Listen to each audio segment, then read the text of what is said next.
So you want to be a successful artist. Ask yourself, what is the one thing I need to do in order to be successful? Let's talk about it.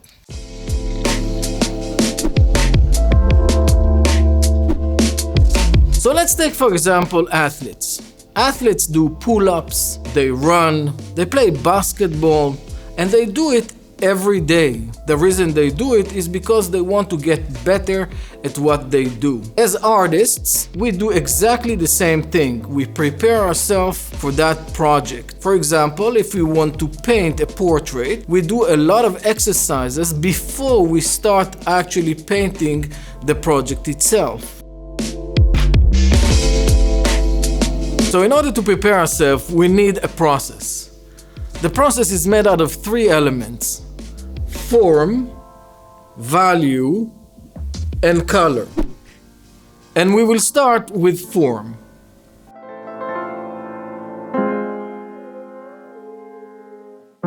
Form is the actual representation of an object using lines. So in order to understand how to actually represent and describe an object using lines, we need to understand how to follow the lines, the flow and the curvature of that specific object. Now bear in mind that the biggest challenge that we are facing is our mind.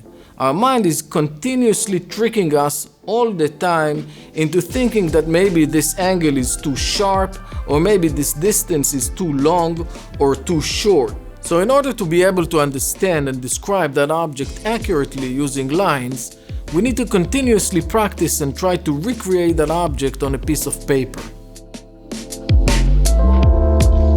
Okay, there are two tips that I would like to share with you in order for you to be successful in your drawing and not be fooled by your brain or your preconception when you go to draw. The first tip that I would like to share with you is that when you draw, always stand within an arm length from your drawing, and do not stand too close to your drawing, because when you do that, you lose perspective, and then when you move backwards, you see all sorts of different things that are incorrect.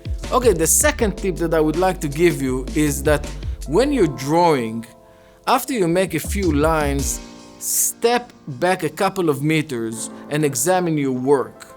This will help you understand and see all sorts of different problems in your drawing. So always do that, and it will help you improve your drawing. Values are how light or dark something is. Values are one of the most challenging tasks every artist must master. In order to see values correctly, we need to simplify things. So let's move into black and white and see the challenges that we are facing. So let's do a small experiment and look at my face and analyze the values that we see. Let's freeze the frame, zoom, and have a look at 6 different values on my forehead. So what we are seeing is from light to dark values that sits there, and they are different. But are they different? Let's examine that. What I did is I took one sample from my forehead and I replicated 6 times. So what we see here actually is that the values are the same, but our eyes and our mind are tricking us into thinking that they are different. So what we see is that values are relative to the values that surround them. So in order to overcome this optical illusion, all we need to do is make an arbitrary decision about our darkest dark and our lightest light before we start drawing. Okay, color introduces another layer of complexity into our process of painting. We need to understand how to mix color correctly and create the color that we want. Just as we did in our form and value, we need to do the same process with color. We need to practice it again and again until we understand it completely. If you didn't see the video that I made about the Munsell color system, you can watch it over here. The Munsell color system helps us understand how to mix color and control hue, value, and chroma in order to get to the color that we want. Before we start our project, we need to do color checking sketches in order to find the colors that we want for that painting.